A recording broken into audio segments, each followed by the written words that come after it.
Well, we have another day of 49ers intel. This is my favorite part of the day. Go out to training camp, talk to some people, watch practice, talk to some more people, head on back to the city, eat some good food, work out, write my article, of course. That was part of the day as well. The article now can go up on the screen, but my favorite part of the day is talking about it, talking about the 49ers and how this team is evolving as we approach the regular season.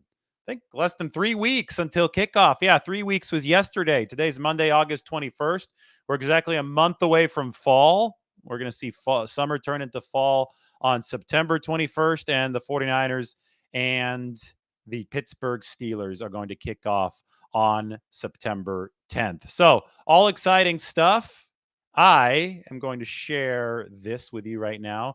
This is what I wrote. 49ers practice report. Steve Wilks says the defense will employ a dual nickel approach. Well, I can just go ahead and put that right down here. We could start with this. We'll revisit this in a little bit, but this is exactly what we talked about. We discussed the different possibilities with Isaiah Oliver ever since he stopped playing with the first team defense, since the 49ers started pressing Diomeder Lenore into the slot, letting Ambry Thomas or Samuel Womack run the outside. The speculation was that, yeah, they signed Isaiah Oliver for a good change of guaranteed money, nearly $3 million of guaranteed money. They didn't want to let him go right away. They wanted to squeeze whatever usefulness he had out of him. And the usefulness through Isaiah Oliver comes from his size. And they signed him because there are a lot of big slots. There are a lot of tight ends in the NFL right now. And the 49ers would like to be adaptable when it comes to defending them. So today, Steve Wilks talked about it. It's in my piece. This is linked in the description. It's up on my Twitter.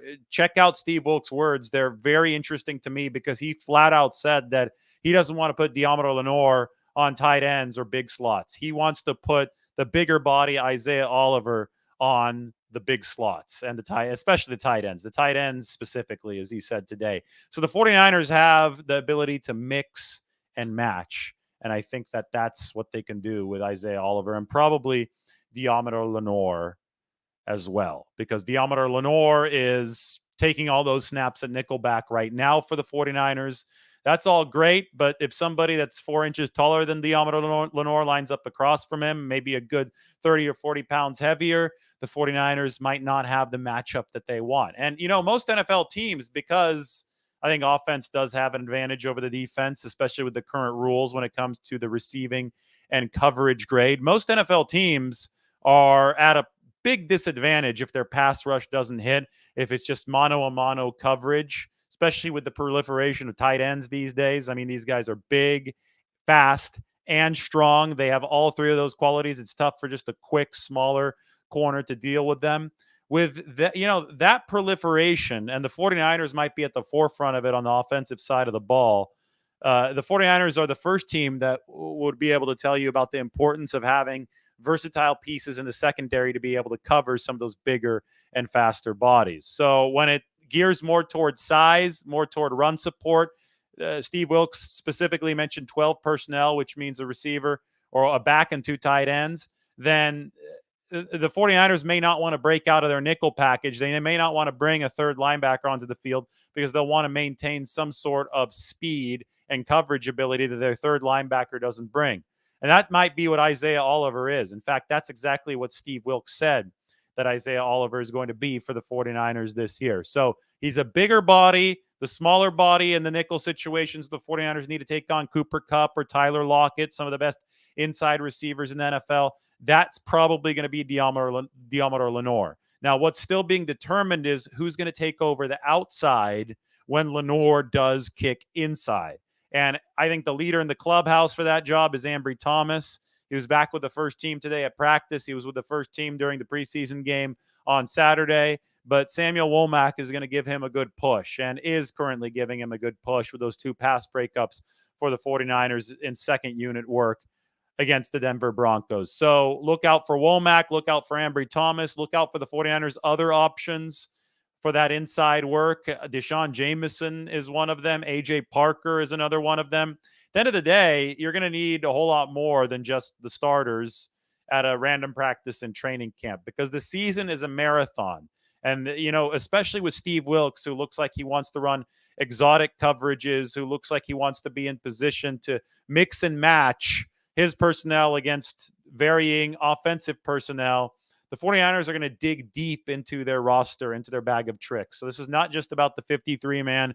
This is about the 90 man. This will be about the practice squad when that's all set, when the season begins. And I think that it's going to be a chess match, and it might be more complex than it has been in years past. I mean, today I was watching practice and I saw Steve Wilks out there hands on with Charvarius Ward. Charvarius Ward is a $13.5 million corner. He's a guy who knows what he's doing. Steve Wilks is the defensive coordinator. Most DCs in the league aren't doing hands-on drills with individual players. They're scheming some stuff. They're overseeing the big picture. Steve Wilks is working hands-on with the secondary. He's putting his hand on guys' shoulder pads. He's guiding them through some of the movement drills they have to do. My point is that Steve Wilks is taking great care of the secondary, like in great detail. He cares about the details because he's a DB guy. And a DB guy who cares about the details, who's armed with the different options the 49ers have at that defensive back position, a bigger body in Isaiah Oliver, a smaller body, but a quicker body in Deommodore Lenoir, options on the outside in Ambry Thomas and Samuel Womack. You can bet that he's going to be glued into trying to find every single advantage possible, depending on if he has to cover the big slot or if he has to cover the shifty slot. Steve Wilks is somebody who's going to nerd out over that, somebody who is nerding out over that, and somebody who's going to be at the ground floor trying to figure out exactly what his players do best. Again, he is part of those DB drills. D'Amico Ryans, when he was defensive coordinator, wasn't as involved with linebacker drills. Robert Saleh, another kind of linebacker guy with that kind of background, when he was the DC, he wasn't involved in positional drills at this kind of level. This is what's different this year about the 49ers defensive coordinator, Steve Wilks. He absolutely puts his head into individual drills for cornerbacks and to some extent safeties. And because of that, I think that the 49ers are going to be as detail oriented as they possibly can on the back end, and that involves the position groups and the position and the personnel alignments at that nickelback position. So check it out. I have the article up on The Athletic. It's $2 a month right now, so it's a great time to subscribe.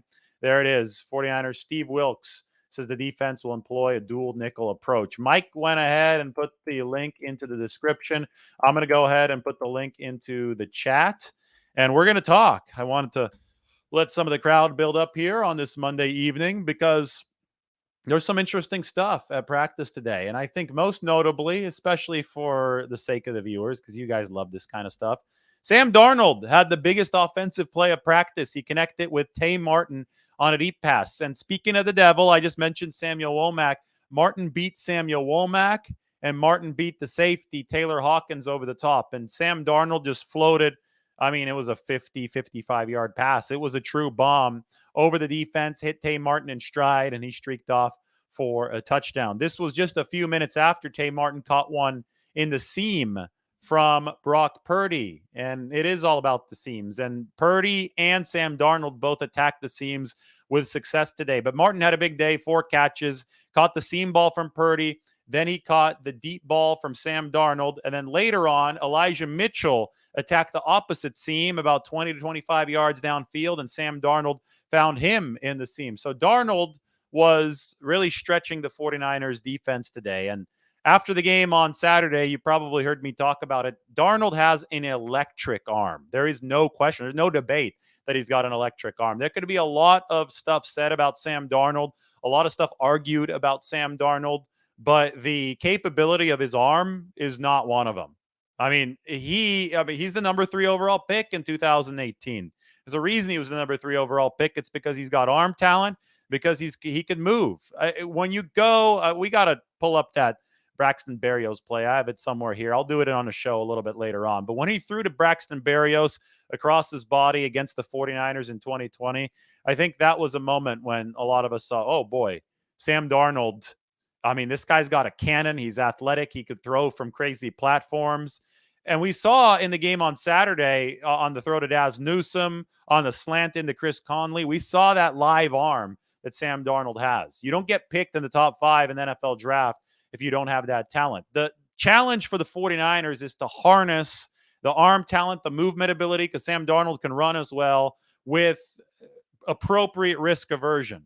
appropriate offensive mastery and risk aversion because Sam Darnold has thrown too many interceptions in his career up until this point.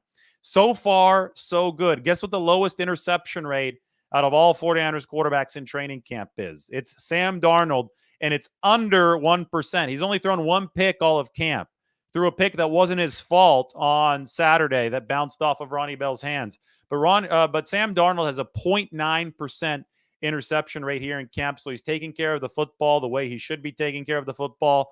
And to those who criticized him for not throwing downfield enough, those criticisms are always so woefully lacking of football understanding. Anytime somebody says doesn't push the ball downfield or uses air yards a little bit too much, that's a big red flag that somebody's being what I call fake smart. They're faking being smart about football. 70 to 80% of the passes in the game of football these days travel less than 5 yards in the air past the line of scrimmage, less than 10 yards in the air past the line of scrimmage. The vast majority of passes in the NFL are short passes. The short game reigns supreme. You've got to be able to do it. Why is that? Because defensive linemen are overwhelming offensive linemen. The maturation of defensive linemen has eclipsed the maturation of offensive linemen. Every single team is dealing with the same thing. Plus, tackling's not as good anymore, so setting up yards after the catch is really, really important. That's something that Sam Darnold did really well for Carolina last year, something Jimmy Garoppolo and Brock Purdy did really well for the 49ers last year. In fact, the two best teams in generating yards after the catch last season were Carolina and the San Francisco 49ers. And Sam Darnold was the quarterback of the Carolina Panthers. So you could see why the 49ers like Sam. But that's not to say that the entirety of the passing attack in the NFL and with the 49ers lies in underneath routes.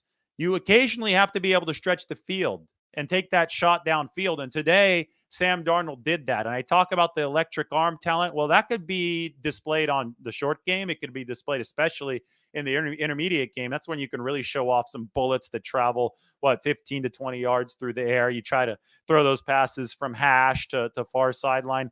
The arm talent shines there, but occasionally it's got to shine with the nice deep ball. And today, Sam Darnold took his shot, and Sam Darnold did connect with Tay Martin on the nice deep ball. So we've seen him with the 49ers now for months now, between OTAs, training camp, and a couple preseason games. Darnold doesn't struggle to get the ball to any part of the field. Again, the arm talent is there. The interception rate is under 1% for this training camp. By all accounts, every statistical metric, every eye test metric, Sam Darnold's been damn good for the 49ers this offseason.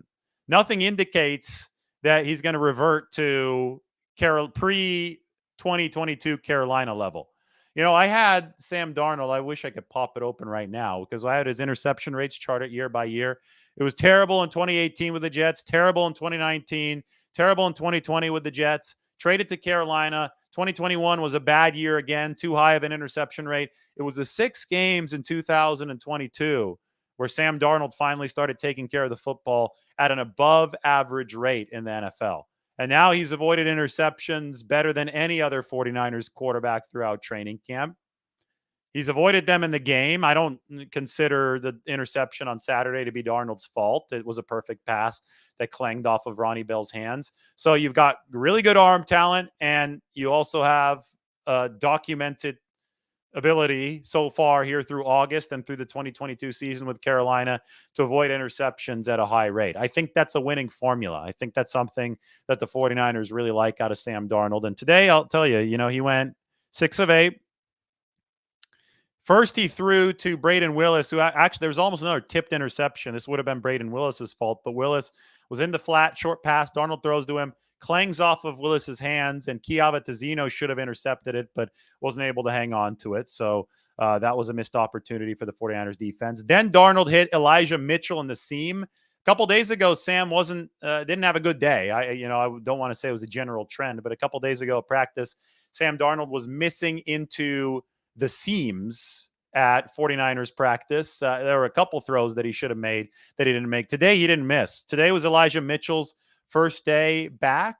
The question that we're going to answer a little bit later, or at least pose a little bit later, is can he stay healthy? Well, on that first day back, 49ers used Elijah Mitchell the way they love to use their running backs. In the pass game, trying to really stretch the limits of the defense, Elijah Mitchell with his speed did that. Darnold put the ball right on him. Then Darnold hit the deep one to Tay Martin.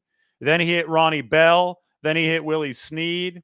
Then he missed the pass to Isaiah Winstead. And then he hit two more to Tay Martin in practice. By the way, Tay Martin, 4 catches today, 2 that might have been touchdowns if it were an actual game situation. For sure, the bomb from Darnold, but also the seam shot from Purdy. It looked like Purdy, 25 yards downfield with that throw, actually did set Tay Martin up for some good yards after the catch. Might have been a touchdown in a real game situation. At practice, we can't really tell because they don't really, there's no end zone the way, there is an end zone the way they're going, but they don't run all the way to the end zone. They just run the play, they line up, and they go again. Anyway, that's Sam Darnold today. Nice stuff for him, the USC Trojan. His fellow USC Trojan shined as well, Drake Jackson. Welcome back to him. Now, they didn't overlap at USC, Sam Darnold and Drake Jackson, but the Trojans will all say fight on for both of these guys. Drake Jackson was back at practice today, and he made one of the best plays I've seen a defensive lineman make this camp. Drake's got a nice long wingspan, 80th percentile. I think I'd be 80th percentile too, or higher if I were in the NFL Combine. But anyway, he could reach, and he's got white sleeves too, so it's good that I'm wearing white sleeves today. This was totally not intentional. But Drake was pursuing Brock Purdy, who was rolling out on the pass rush, and then Purdy tried to throw a shorter ball. It was a little bit behind Drake Jackson. The way that Drake Jackson was able to slow up because the ball was behind him and reach, I mean, he really got his arm out there, was impressive to me. It was very athletic. And he lunges back, tips the ball, and brings it in. Interception, sprints off the other way. Would have been a pick 6 in a game situation. So Jackson had missed, a couple weeks with a hamstring injury. And today was his first day back in 11 on 11s, and he registers a tremendously athletic pick 6. So welcome back to Drake Jackson. No health issues there. That's really good news for the 49ers. Plays that Drake Jackson makes are plays that can morph this defense from a good unit to an elite one. Because that's the one spot, right? That's the one spot that we're looking at. I know nickel is a little bit in unrest right now, but if they go with Diamond or Lenore to cover, it's going to be a good position because they're only going to do that if they trust the outside cornerback. And we know Diamond or Lenore, Kyle Shanahan talked about it today. He really impressed then last season. The 49ers don't consider him to be somebody fighting for a spot. They think that he has established himself as a strong cornerback, and as the hyena, somebody who's willing to do the dirty work. They think they could bring him inside. But anyway, if that's set, if the third linebacker position is essentially set, and I know normally third linebacker is set with the nickel on the field, so that's 2 birds with 1 stone. It leaves that opposite, end spot opposite Bosa as the one big question. And if Drake Jackson can make flash play after flash play and rush the passer and do everything well, that sets the 49ers on a path to greatness defensively. It's still a big if, but today Drake Jackson did make a good play. Here's a stat for you. So move the ball sessions in practice. Today, Brock Purdy had only 2 incompletions during move the ball. Had only 3 incompletions total. He went 15 of 18 today. But when you divide up practice stats into general installation and then move the ball, which is actual scrimmage work where the 49ers are trying to pick up first downs, it's situational. They're not just running off of a script. It's more like a game. In the portions of practice that most closely resemble actual gameplay, Brock Purdy has separated himself significantly from both Sam Darnold and Trey Lance. The completion percentage during move the ball periods of practice for Brock Purdy is 64%. For Sam Darnold, it's 59%. And for Trey Lance, it's 55%. Purdy today attempted his 100th throw in move the ball. He is 64 out of 100. Lance has 42 throws in move the ball. Darnold has 39 throws in move the ball. Every single season that I've tracked move the ball, and this goes back to 2021 with Jimmy Garoppolo at QB1 and Trey Lance working in on the trade packages. Every single season I've tracked this, move the ball percentages have been generally reflective of what would happen in the regular season after that. Because again, move the ball is designed to emulate actual gameplay. So in 2021, Jimmy Garoppolo was in the high 60s and move the ball. Trey Lance was at like 48%. Obviously, Jimmy Garoppolo was a whole lot more ready. Last year, Trey Lance was at about 54, 55% in move the ball. That's what he was at until he got hurt, right? Early in the season. So there wasn't much of a sample, but we'll give Trey a little credit. We'll assume that he improved a bit over the 48% move the ball percentage as a rookie in 2021. And we'll see that he got up to the mid 50s. Lance has been more accurate on the aggregate than he was last year. He's at 64% on the aggregate. That's 74 out of 116. But in move the ball itself, he's only at 55%. And Sam Darnold, not great either, but he's at 59%, 23 of 39 in move the ball. Still, this underscores that Purdy, I think, very clearly is the option with the best, most comfortable, confident command of the 49ers offense for a game situation. We've seen it with the eye test. I think everybody who watches, even those of you who couldn't be at practice, saw it with your own eye test during the game on Saturday against the Broncos. I have brought up some of the red zone stats for Brock Purdy, 8 touchdowns against only 1 interception in training camp, head and shoulders above the other 49ers quarterbacks. And here's more data for you. Purdy leading the way in completion percentage in move the ball sessions over both Sam Darnold and Trey Lance. So that is my rundown from today. Steve Wilks, as I said, confirmed the 49ers dual nickel intentions. You can go ahead and take a look at those right here in the article. One more time, I'm going to copy, paste, and toss that one into the comments section.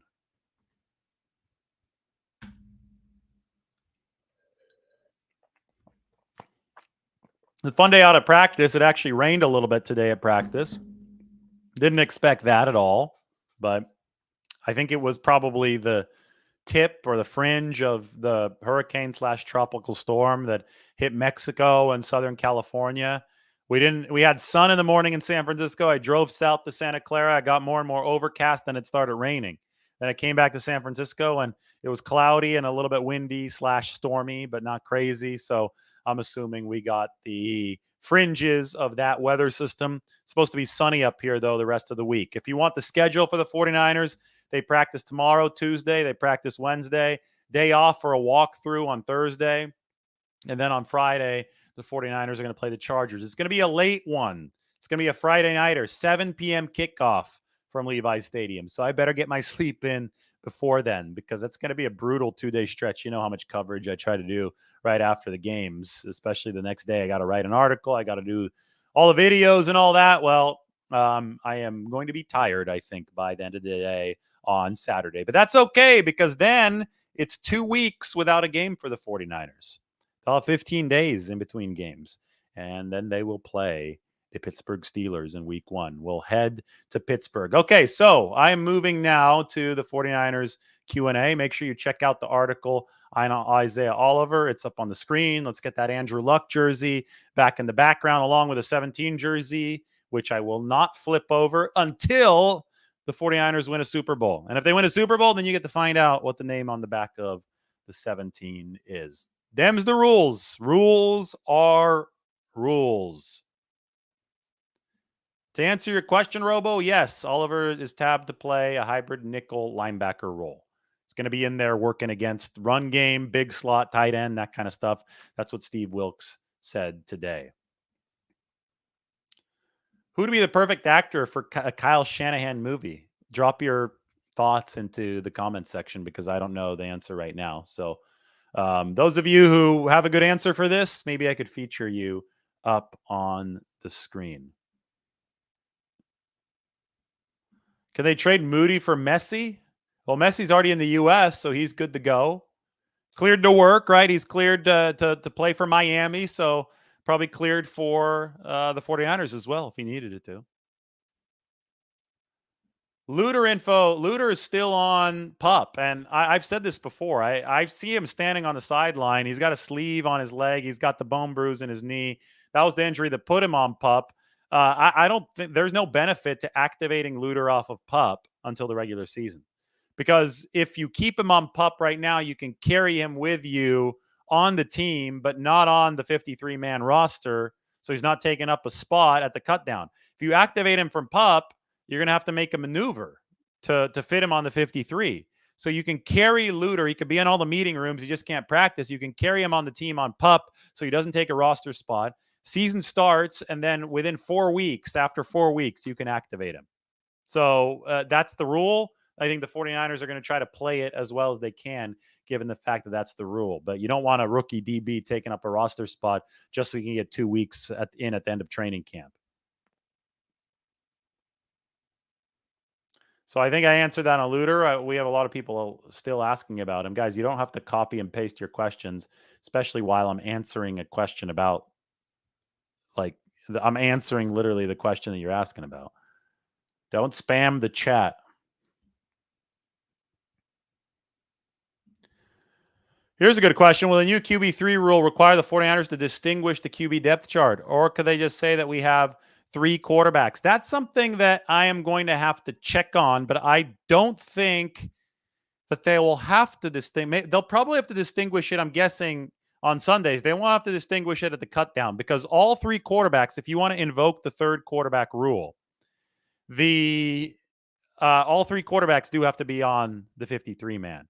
You can't have one of them on the practice squad. So for those of you who haven't been paying attention, the NFL brought back the third quarterback rule. It's a little bit different than it was in the past, but you now have an emergency third quarterback in case the first 2 are medically deemed ineligible to return. If a doctor says QB1, QB2 can't return to the game, well, then the new rule is that QB3 can, without taking up a 46-man roster spot on game day. He is part of the 53-man, but without taking up part of the game day roster, QB3 can step up and play. So I do think that you probably will have to designate who the 3 is so that the official scorekeeper and all the referees will know in case it gets to that point, who's being activated and who doesn't count against the 46-man roster. So I assume that that's going to be knowledge that is shared before the game. And if that's the case, then we'll probably know who 2 is and who 3 is on a week-by-week basis. But don't quote me on that. This is all speculation. We're entering brave new territory. I know that you ask because theoretically, Kyle Shanahan won't have to name a 2 or a 3 during the week. But I think for this third quarterback rule to be in true effect and for the 49ers to not lose a roster spot by having a third quarterback around on Sundays, I do think that there's going to have to be some kind of distinction, and I would assume that that distinction is going to have to be made public. Yep, further clarification, QB3 can only play if QB1 and 2 are not cleared to go back into the game. Rule was not proposed by the 49ers, but they voted yes for it. And they did it because I think their plight was the plight that caused this rule to take effect. That, everybody watched the NFC Championship game and said, this is no fun. This is not the spirit of competition. We don't want teams to run out of quarterbacks because it's pointless if you do reach that level.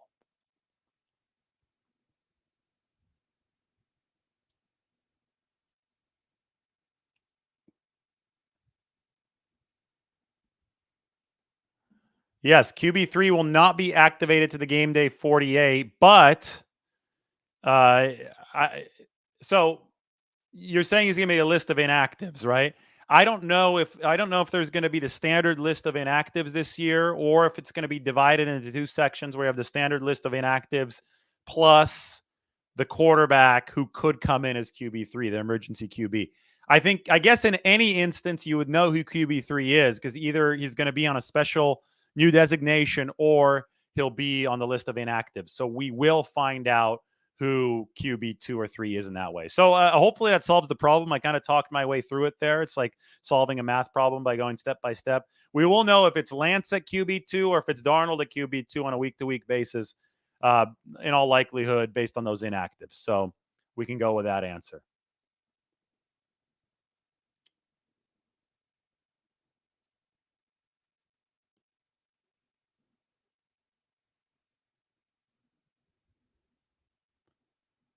Who's in the running for the backup O-line spots? Well, this is a good time to bust out the roster. Here we go. Depth chart incoming. Depth chart is activate it. There you go. So you want to know backup O-line. I'll highlight O-line. That's right there. I think there's a decent chance the 49ers carry 2 tackles because I don't have Matt Pryor on here right now. This is a change I need to make. We'll add Matt Pryor to the 53-man projection. Jalen Moore hasn't played well enough, but Jalen Moore's still a tackle, and those are considered valuable, especially if they know your system. He hasn't played well enough to make anybody breathe easy. Matt Pryor, I think, has been a little bit better. Matt Pryor is the biggest 49ers offensive lineman as far as just body type that doesn't seem to match the outside zone. He might have it, but he's gotten in better shape over time. He's proven to be at least slightly reliable at that right tackle spot, but he can't play left tackle. So I think it's likely the 49ers take both Moore and Pryor at this point. Now, they're going to be scouring the waiver wire come cut down day. The problem is that decent tackles generally won't be waived or released, won't be available. So you look at the setup here, and I think the 49ers just want to keep their guys, continue developing their guys. If it's a right tackle injury, Pryor can come in for McKivitz. If it's a left tackle injury, they'll have Jalen Moore come in for Trent Williams. I know that with this current setup, I've got 9 offensive linemen, and I currently have 55 on the roster for the 49ers. So there's going to have to be some tinkering that I do. But Feliciano's making the team. Maybe Zakel goes back to the practice squad if they only want to carry 8, but because Feliciano could be a backup for center or both guard spots, right? And then, as far as practice squad goes, you can activate or have different players, 2 different ones at the ready each week. But when you talk about the battles, I think Feliciano is your top interior backup. I think Moore right now is your top left tackle backup. Leroy Watson's still a little too raw. He's fallen off here the last few practices and in the game where he gave up 3 or 4 pressures. And Matt Pryor is your top right tackle backup.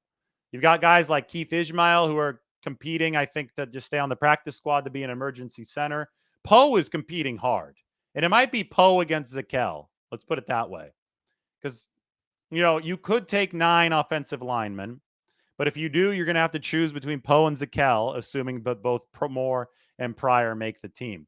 Il Manning can also squeeze in there. He didn't have as good of a game. This is what's funny to me. It was trendy last week to talk about Il Manning and how good he was. And some people apparently think it's trendy again this week. The thing is, if you're going to, talk about how good a guy is, you can't be biased. You can't just say, oh, Il Manning, great left tackle. Everything's perfect. You've got to point out the bad plays too. You could point out the good and you could point out the bad. And there wasn't much bad before this past week. But the play that Trey Lance got crushed on, where the ball came up short to Cam Latu, or Latu said that he should have caught it. The 2 guys beaten badly on that play by Nick Bonito, who's the Denver edge rusher, were Il Manning and Braden Willis. It was a tight end and a left tackle trying to double team the blind side for Trey Lance, who got crushed on that blind side. And it's because Il Manning got beat on that play. So let's not pretend that everybody's perfect. I love what Il Manning has done.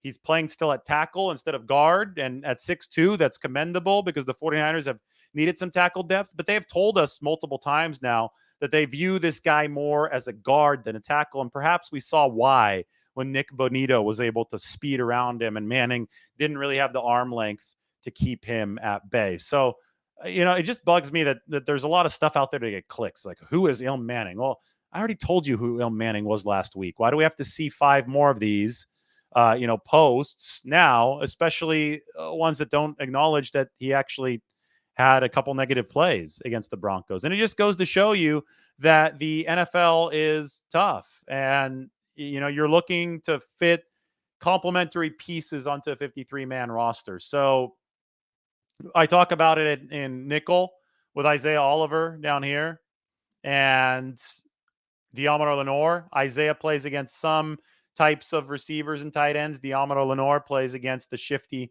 slot receivers. Well, elsewhere on the roster, the 49ers can also run comparative advantages. It could happen all over the roster.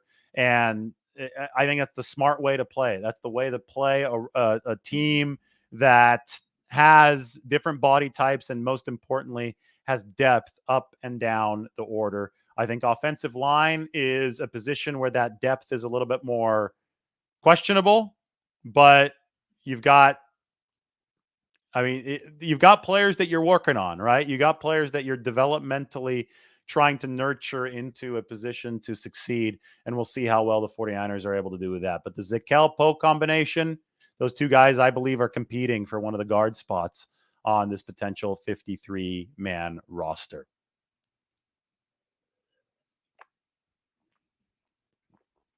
Chris prays that the quarterbacks will stay healthy, but he predicts that Sam Darnold will start at some point this year.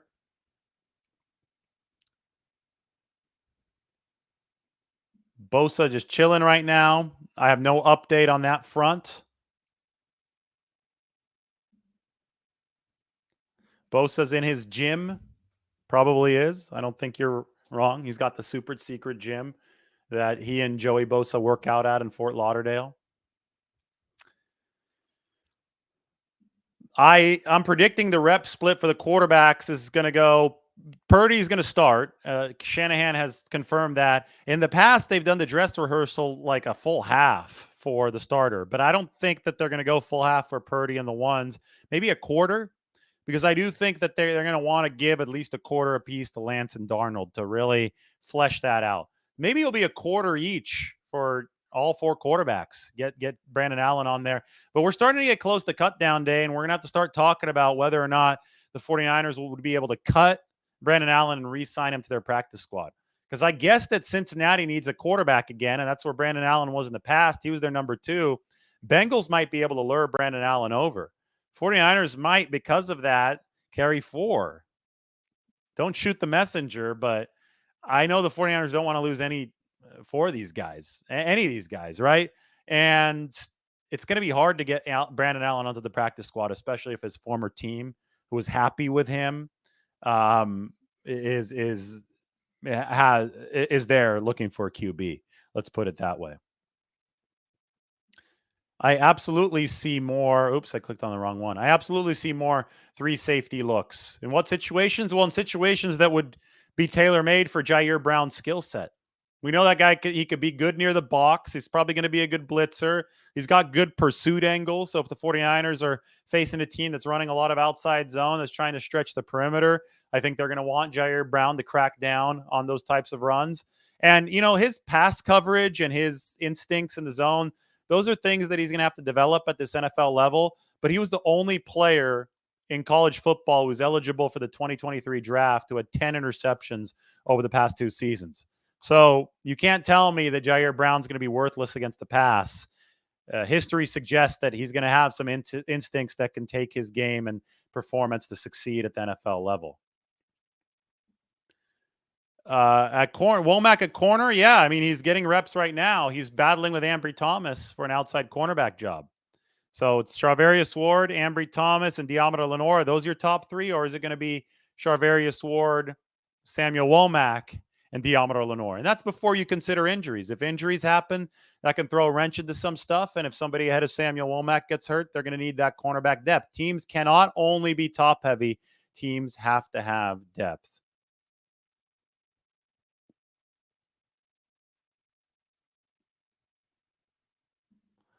I don't think 32 million is too much for Bosa. I think he's the best defensive player in the game. I think you find a way to pay him. You find a way to structure it. You play hardball if you need to get terms on your get the deal done on your terms. So it's a cap compliant deal for the 49ers. So they don't have to blow up the team next offseason. But if Aaron Donald signed for $31.7 million per year, you can't just go and say, well, Nick Bosa is too expensive at $32 million per year. That's not the way these contracts work. The defensive player of the year, if he's signing after the other defensive player of the year, is likely going to one up the prior defensive player of the year. Just how it works.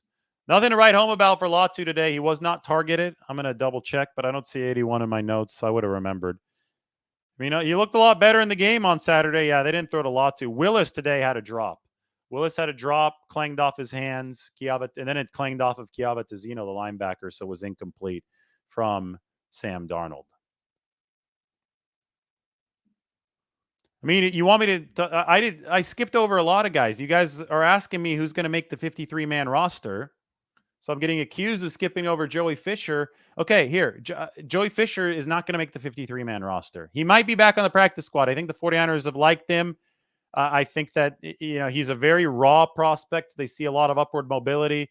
He is one of the strongest offensive linemen already in the NFL. He put up the most bench press reps this offseason of any draft eligible offensive lineman. But he came from a tiny school, Shepherd University. I wrote a big article on Joey Fisher. Here, if you think I forgot Joey Fisher, let me show you my article on him. Let's type this in. David Lombardi, Joey Fisher. You guys ready for this? Ready for this mic drop? I'm accused of not talking about Joey Fisher.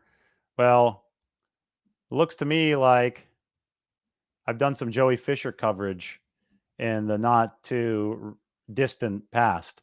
Scouting Joey Fisher, the 49ers' new O lineman from Shepherd University. So you got a big, strong player out of Shepherd who, again, they believe in, and they believed in him at the time of the draft. They gave him a big signing bonus, like $125,000 for an undrafted free agent. You don't see that happen very often. So Fisher's aboard with that money for a UDFA, but that does not mean that I think he's going to make the 53-man roster.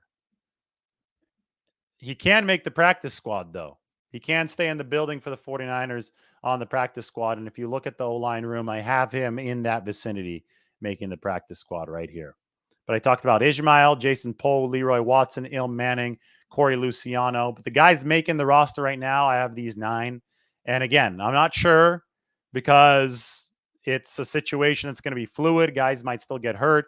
And it's going to also depend on numbers around the rest of the roster. Drake Jackson looked great today. Had a pick 6 of Brock Purdy. Looked fast, hamstring healed, back at practice for the 49ers.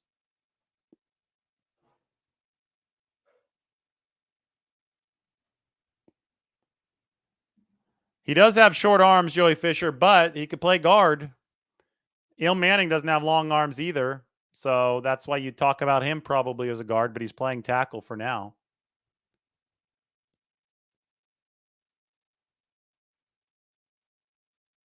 Of the rookies, who's a roster lock right now? Ronnie Bell, D. Winters, Jalen Graham, Jair Brown. Those 4. Deshaun Jameson will probably make the roster. I'm predicting that 5 rookies.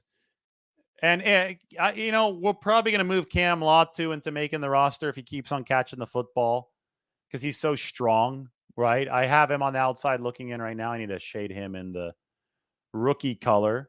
I don't think that both rookie tight ends will make it. I think they'll be able to sneak somebody like Braden Willis onto the practice squad. But 3rd-round pick Cam Latu, you might not be. I don't know. Yeah, if he kept on dropping passes and if that persists through Friday's game, if he can't use this past turnaround on Saturday and turn it into something that's consistent, then maybe you can get away with waiving Cam Latu and re-signing him to the practice squad. But I do think that in all likelihood, the game is slowing down for him now. He's got some confidence under his belt. And if that continues, he'll probably make the 53-man roster. Palos Adventures thinks that Jair Brown's going to be really good.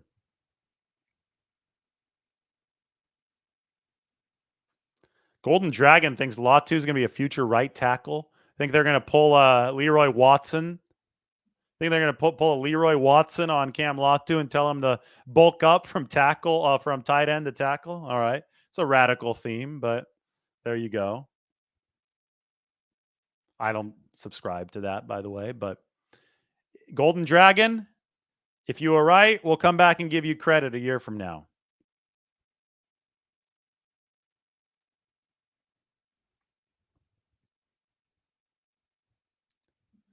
Joey Bosa signed his rookie deal on August 29th, strained his hamstring a week later, and missed the first 4 games. Tell me that Nick is going to be different. Well, first of all, that was Joey's rookie year, right? It's a lot different when you're a rookie, the ability to and knowledge of caring for your body at the NFL level versus somebody who's done it for several seasons. Nick's done it for 4 years now. So that's the first big difference. Second thing I would note is that Nick Bosa had hardly any training camp and preseason time in 2019, and he showed up and he stayed healthy and he dominated that season as a rookie. So a lot of people have called Nick Joey 2.0. They've, even his defensive line coach Larry Johnson at Ohio State told me when Nick was entering the league that he thought that Nick might be a little bit better than Joey Bosa. So just because something happened to Joey, just because Joey did it a certain way, doesn't necessarily mean that Nick is also going to do it that same way.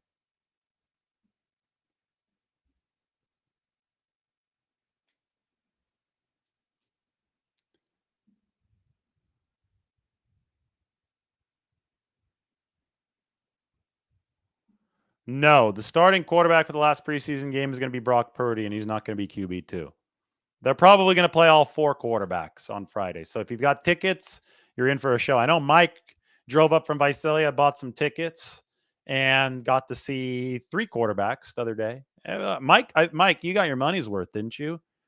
You were in there. You saw Brock Purdy play well. You saw Sam Darnold play well. You saw Trey Lance start poorly. I mean, there was a couple ugly throws early, but then, I mean, he was the most explosive 49ers quarterback out there late in the game. And you saw a game-winning field goal, game-winning drive led by Trey Lance, Ronnie Bell, 43-yarder, game-winning field goal for Jake Moody. So fans got their money's worth this past weekend.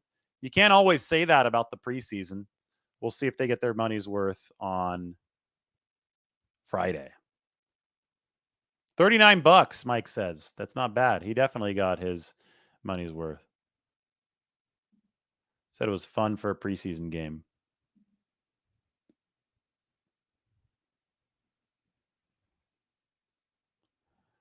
Outside of driving, what's the easiest way to get to Levi's from San Francisco? If you're going from downtown San Francisco, the Mission District, one of those two neighborhoods, you could take BART, which is the subway.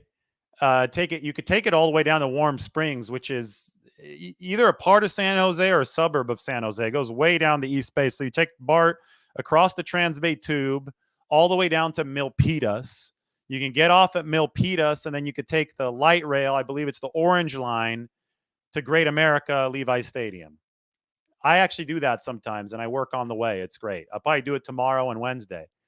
I might do it for the game, but probably not because then it's too late at night to do that on the way back. But yeah, you could do that if you're near the ballpark in San Francisco or the Chase Center, kind of by a train station, the Caltrain station, 4th and King or Potrero Hill, or anywhere on the peninsula. You can take Caltrain down to Santa Clara, or no, Mountain View. Sorry, you take it down to Mountain View station, and at Mountain View you switch to the Orange Line light rail, the VTA, and you cut across to Levi's Stadium. So it's you either go down the west side of the bay or the east side of the bay. If you go down the east side of the bay, you take BART. If you go down the west side of the bay, you take Caltrain. And then you could take the light rail from either of those two heavy rails, and it will converge. It's going to meet at Levi's Stadium.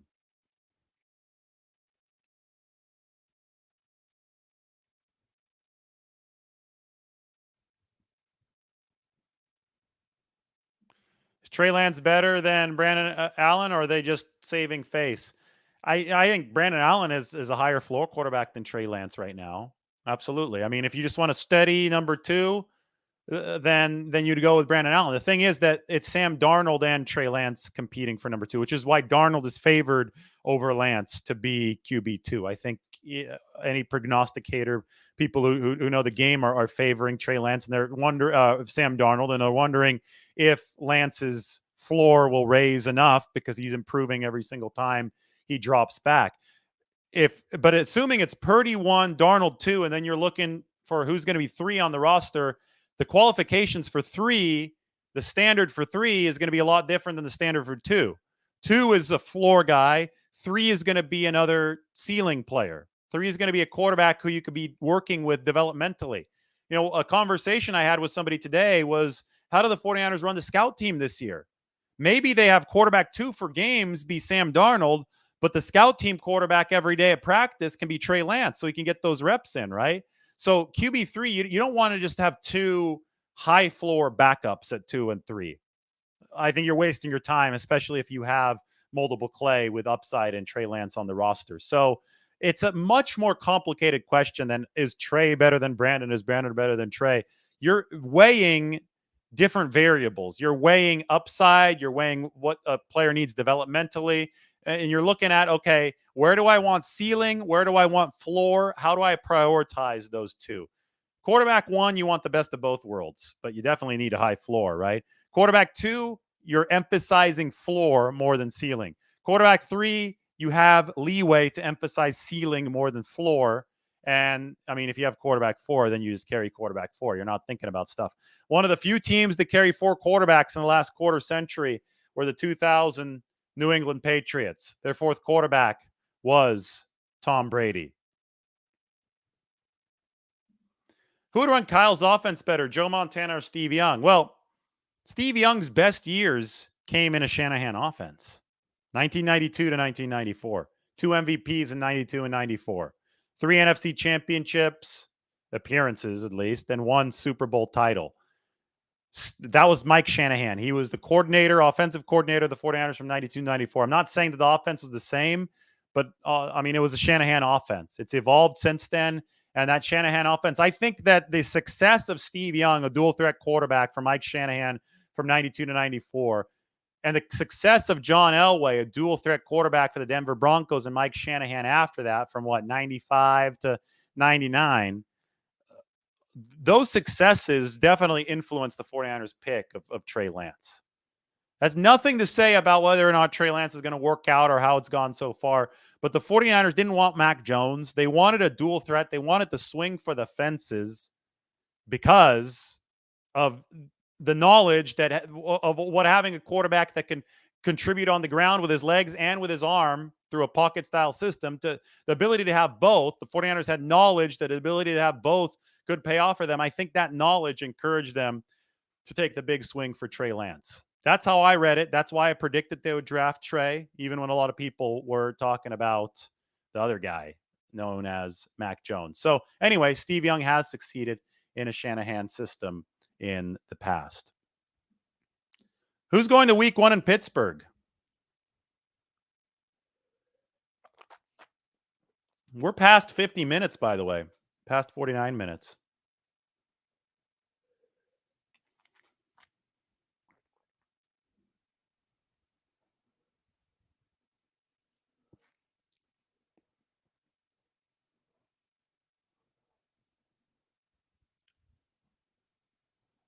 This is actually a good question. Can Ronnie Bell stay out of Kyle Shanahan's doghouse if he tips the ball every game?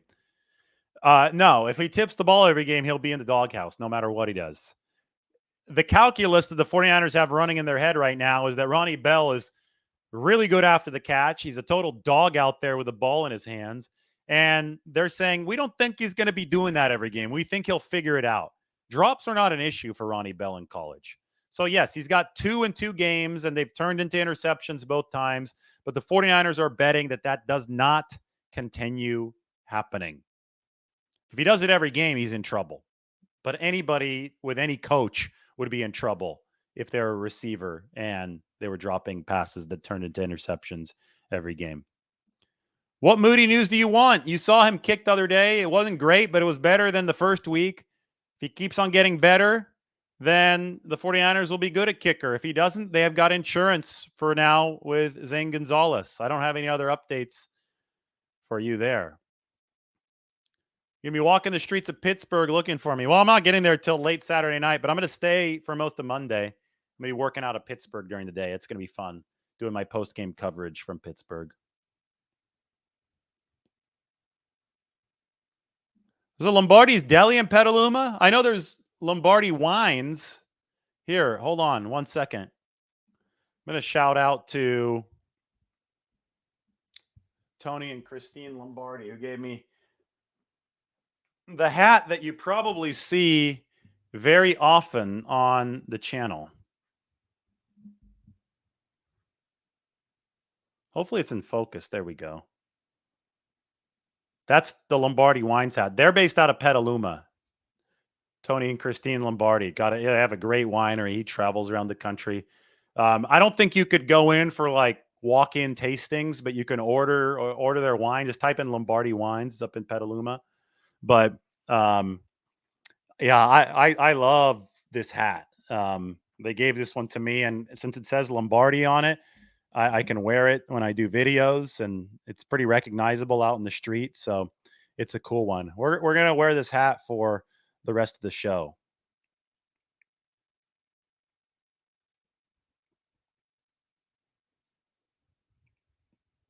I love you guys too.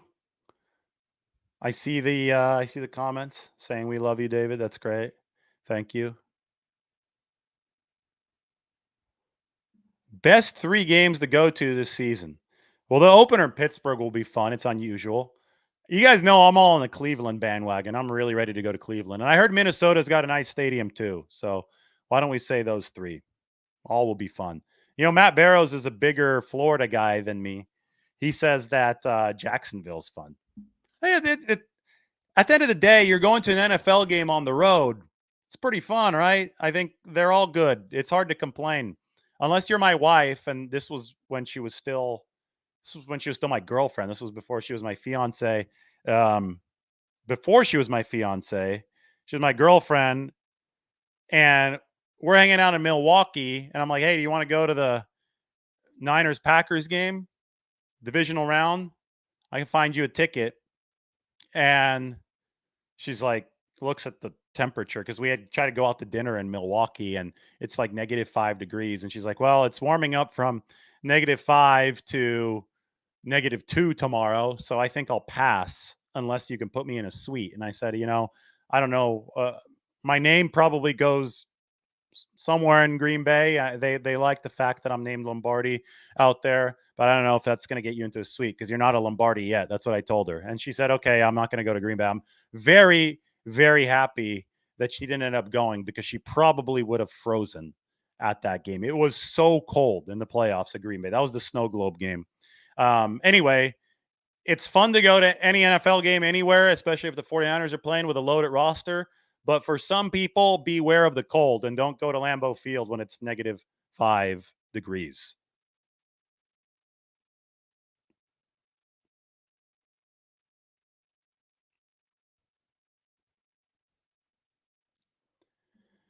So the first step of being a return man is to catch the ball. You have to, again, it's a floor position first, not a ceiling position. Because if you muff punts, one muff can equal the amount of damage that like 3 touchdown returns would be needed to make up for the damage that you can lose on one muff. I mean, 49ers fans know all about Kyle Williams and those problems. So the 49ers need to establish a floor at punt returner, and Deshaun Jameson did not help his chances by muffing the punt against the Denver Broncos.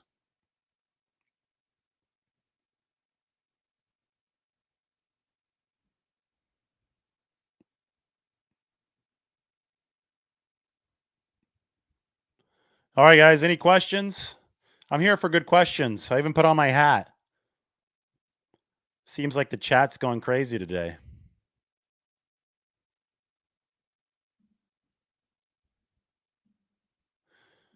Yeah, New Year's Eve, Washington. So there are going to be fireworks downtown in Washington, D.C. on New Year's Eve? Because I'm going to be there. I would love to see the fireworks in Washington. Where are they going to be? All right, right on the mall or something? That's actually promising. I'm actually excited about that. Thanks for the tip. I can give tips for the Bay Area too. Well, you see my videos. I give you food tips, and I'm walking around San Francisco and places all the time. So tune into the channel for those. But maybe if give me a thumbs up in the chat section if you would just want one bigger show putting together some of my favorite food spots in San Francisco for when you visit 49ers games. Because I think that could be really cool. I go to some of my favorite spots. I could come out with that before the first home game of the season, and it could be a 5-minute video, and you hit those spots. It could be kind of the Lombardi tour of San Francisco. I know a lot of you come in from out of town. The city is different than it used to be. It's lost some people. It's lost some businesses here over the past few years. It was at its peak there in the 2010s, but there still are iconic places up here. I would still encourage you to come see the city of San Francisco if you're in town in the Bay Area for a 49ers game, because you will eat really well here. You'll see some cool stuff, and there's a lot of cool 49ers history. So Yeah, I see a lot of thumbs up, so that's awesome. So I'll do that. I'll put that video up there for you. We still have some time before that happens, though, before the 49ers host their first game of the year. They don't host one until week 3, the Thursday night game against the New York Giants.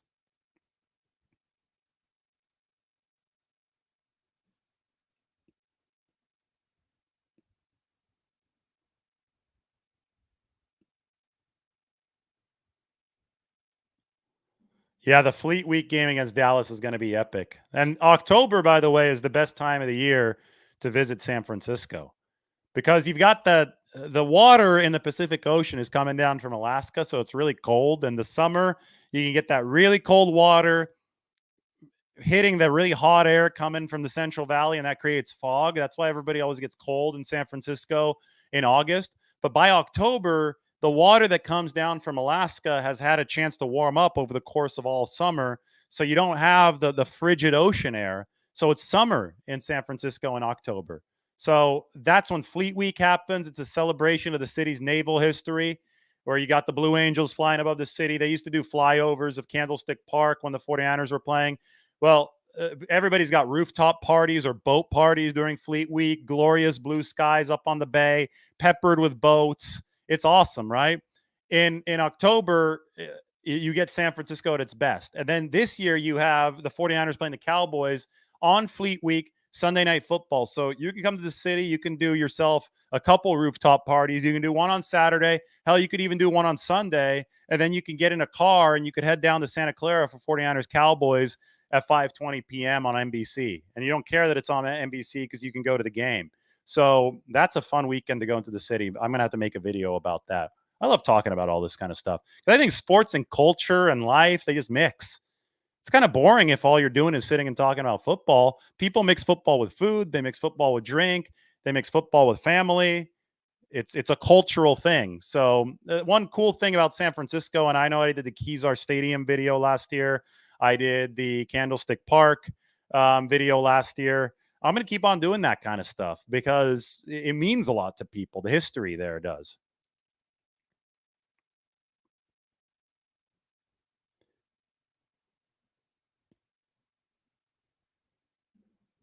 Boys Deli.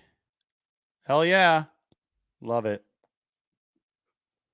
Boys Deli's awesome over on Polk and Vallejo. That's one of the spots I featured recently.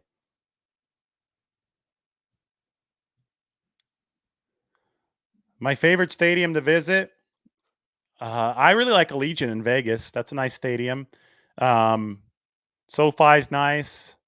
Lambeau's cool because it's Green Bay and it's Lambeau, and they like the name Lombardi out there. I can't wait to see Pittsburgh. It's going to be a good one. Taco Charlton's on injured reserve, so the only way he can't, the 49ers can't activate him from injured reserve because they put him on there before the 53-man roster cut down. They could waive Taco Charlton or release him, and then he can come back to the 49ers and be eligible this year. But he currently is on IR, and they cannot activate him from that IR. He was playing well. I don't know what the injury was exactly either for Taco Charlton. Yeah, I'm gonna have to do a little Luca sandwich for a show at some point in South San Francisco. That's a good call.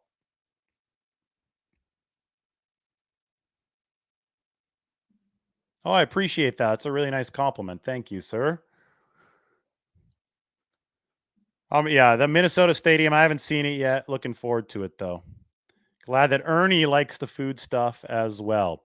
Okay, so I work as hard as I can to give you the best coverage that I can. I would appreciate if you return the favor and follow my writing work as well, because that's where you're going to get really, really in-depth stuff.